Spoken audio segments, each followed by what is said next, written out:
Now let's create a bar graph. Okay, let's make a deal. So the deal is humans cannot survive without air and water. All of us agree on this. Okay, same thing. The bar graph cannot survive without category names, which is as like labels, texts, anything that has letters, okay, and their values. So human cannot survive without air and water. Bar graph cannot survive without category names and the values of those category names. Sounds good so far? Okay, so let's create category. So categories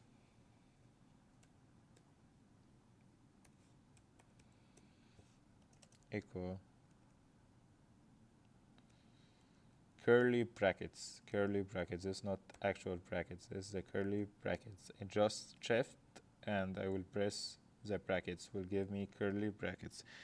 And we're gonna explain why we did use it because there is a reason behind it. This is character vector. We explained in episode 1, I do remember the difference between one comma and double comma. The one comma is character vector, double comma is string vector. Okay, and then like let's write here like something bananas. Apparently they are all fruits, so cherries maybe and dates. Let's close it. It give me cell array. Okay, 1 row, 4 columns, cell array. So basically I use curly brackets because it gives me a cell array. Cell array is just able to accept different data types, which is very, very useful for like anything related to text or like letters or labels or names. So basically just like moral of the story, when you are using any names, use curly brackets. But if you are using numbers, use the actual brackets, which is like this. Okay, but let's try what happens if I like copy this. You guys remember when I said like command window is good for oh my god, okay, is good for texting, not testing. Like if you want to test anything, command window is helpful, but like the editor is good for scripting. That's why right now I will try on this. So let's see if I did brackets instead of those curly brackets. So the actual brackets, it's glue all the string. It give me just one long single string. So that's why like this, the brackets only is very important, but for numeric value. But the curly brackets, because it's cell array, and as I said, different data types, so it's very good to do whatever categories you want, because some categories might has like dollar sign, percentage, all of this will be like very helpful with curly brackets, not the regular brackets. So good so far? Okay, let's keep going. Let's put like values. So water and air and water, okay, categories and their values. So 1, 2, 3, 4 values also, like I have to give 4 values to match the number of categories. So right now 23, 17, 35, and 10. Semicolon, semicolon, CLC. Let's press run. Okay, now is the in workspace. Okay, let's name this figure 2. Then par values. Let's see what we might get. Interesting, but this is not what I do expect. Like I do have here 1, 2, 3, 4. Like I have values, but as I said, the bar graph needs two things, right? Categories and their values. Like he just gave me the range between the values, like all the values between within like 0 and 35, which is fine. Like this is the range of my values, but this not enough. Let's change this. Let's change my x-axis. How I can do this? Here we go. So I can set, and set is set graphics object properties. Graphic object properties, which is like x-axis and y-axis. Okay. GCA. GCA, current axis or chart. As in the last episode, right? We're having a marker CEO, right? Today I have GCA is axis manager. In general, what the manager do? Gives permission, right? So in order for me to change the x-axis, I have to ask first the axis manager, which is get current axis. This is the abbreviation. This is GCA, get current axis. I'm just telling MATLAB, okay, I get the axis manager, which I want to change the x-axis from numbers to anything I do want, which is, in our examples, is the categories. And I will do this axis manager. I have to choose which type, or like x-axis, y-axis. So right now it's x-axis, so XTickLabel. And instead of numbers, I'm gonna use categories. Okay, let's see what we might get. Here we go. So I change from numbers. Okay, now my own categories, which is apple, bananas, cherries, and dates.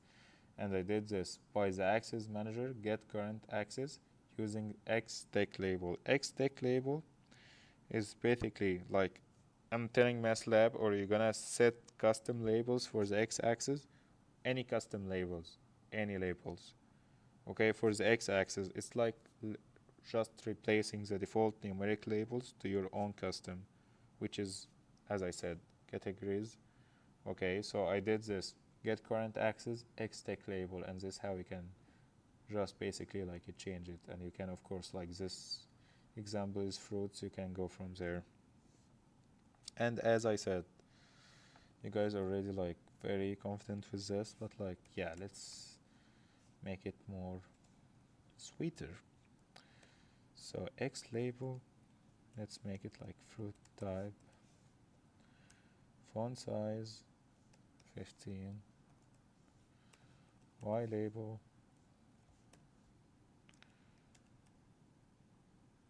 quantity, solid, same thing, like font size 15, title,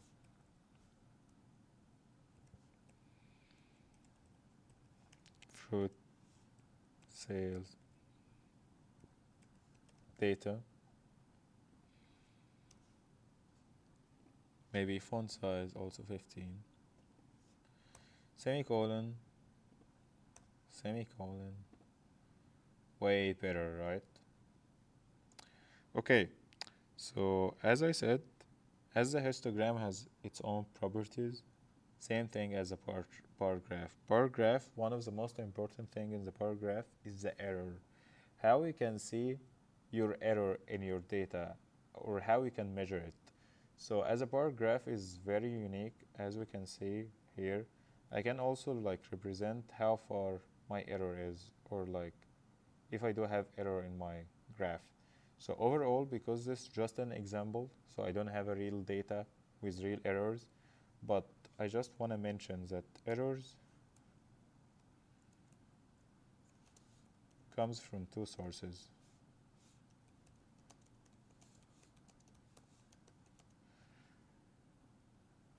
STD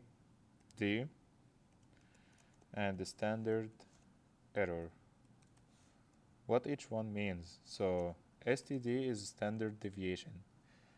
I believe you guys took this whether in high school, maybe in college, but simple words. I don't want to go in depth. I just want to like fundamentals, like information about how I can get error with actual like data. It just standard deviation simply means how spread out your data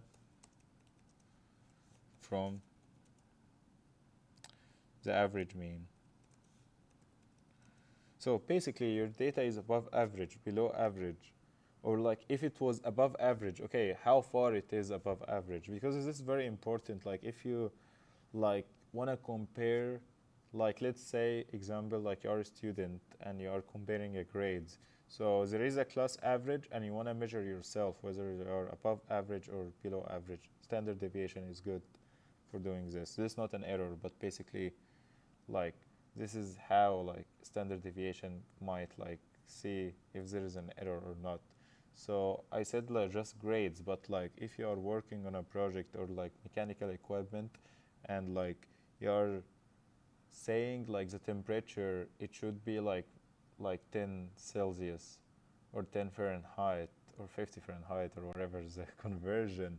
But then if the temperature is above that or below that, this of course a big error or a big problem. So that's why it's helpful.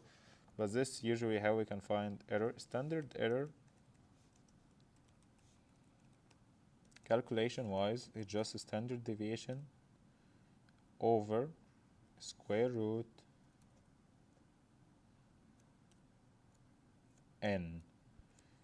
What's n? Is the number of values, which is in our example is just 1, 2, 3, 4. To find the standard error, here is what you can do. Have the standard deviation divided by square root number of your values and you will get the standard error. Okay, what the standard error measures? It just measures how precise your average is. Okay, so I'm saying this because this is usually in any data set how you can like find an errors. Of course, there is another like ways, another tools to find an errors, but basically those two of the most famous ones. Okay, for a real data. But as I said, it's not a real data, so I'm gonna set my own errors. So let's make here an errors.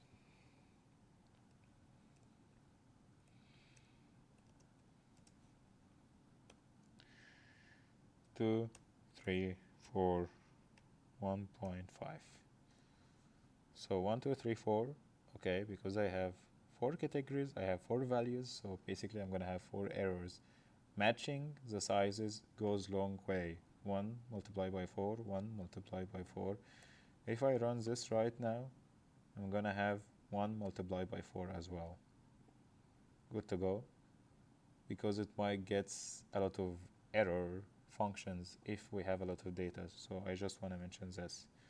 Okay, what else should I do? So error is just as you are dealing with different plotting, or you are actually coding or making a different plot in order to present an error with the previous plot. So which function can do this for me is hold on function. And we discussed this in the second episode, so please make sure to go back. And I will just like recap very quick. Hold on and just make, you are saying to MATLAB, the next plot, I want the next plot to be with the previous plot. So it actually mixing 2 plots in just one figure, which is will be here figure 2. So hold on, MATLAB expects you to write another plot. So another plot, so we have to measure here the x-axis of the error plot, or like the plot that has an error, which is we can write something like from 1 to length of values. Okay, what I'm doing, why I do write this, like as now it's like I think very obvious, but I'm just telling MATLAB I want the x-axis to be from 1 length of values.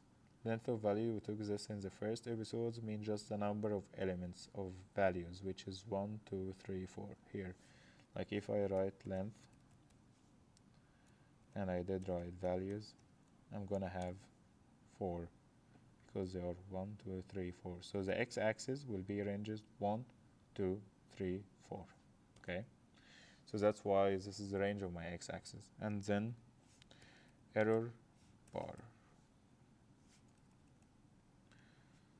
Line plot with error bars. Yeah, so there's a function. So error bars, line plot with error bars. So first things first, x-axis, which I already make it here, would be x. Okay. Then y-axis, which I do have it also here, values, and we can see here x from 1 to 4. So it's 1 multiplied by 4, and values is also here 1 to 4, so they do match. And surprisingly, error is also 1 to 4, so it will match. So okay, just I want to mention error bar. So x-axis, y-axis, and then the errors, the data that has an error that I did get, which is in real data, as I said, might be from standard deviation or standard error. So I can write here errors, which is was you're gonna like refer this blue. So errors, it means like 2, 3, 4, 1.5, which is under name errors will be like, it just this blue, it just matching the names. Okay, so let's try run this. Here we go. Okay, so here's the error is representing like this one, this 2, this 3, this 4, the x-axis as we did here from 1 to 4. Okay, so 1, 2, 3, 4, and hold on, it just makes the two plots together, like the bar graph and also the error plot, both are represented in front of us together in just one. And I can just like this, not obvious little bit color wise, so we can make this K. Okay, I think it was K small, and maybe let's do line width, the default 0.5, let's make it as default 0.5. Oh yeah, 0.5, let's make it 1.5. My bad. Okay, let's see what we get. Here we go. Okay, that's sweet. So okay, now it's black. Okay, line width 0.5, so we can see the error width is 0.5, and I can see the error within apples, within banana, within cherries. So I can see the error of how tall those bars are. The more it's taller, the more the error increase, and they match it to each other. Okay, so this basically how I can like insert an errors on a bar chart. I can just like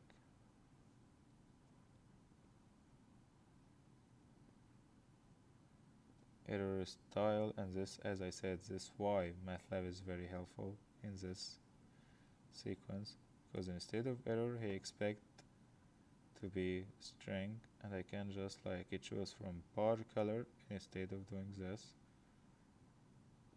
and maybe make it red and becomes red, but red I didn't like that much. Let's make it something like color cyan.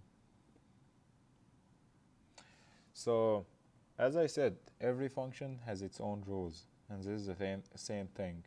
So it's basically is very helpful if you want to like do this, and you can have like you can reach to the color style options, you can customize as you do want. I can see what the style is tagged, grouped, and we applied this in the episode 3 with the tiled layout, but let's for now make like cyan, and I'm gonna give me the cyan color.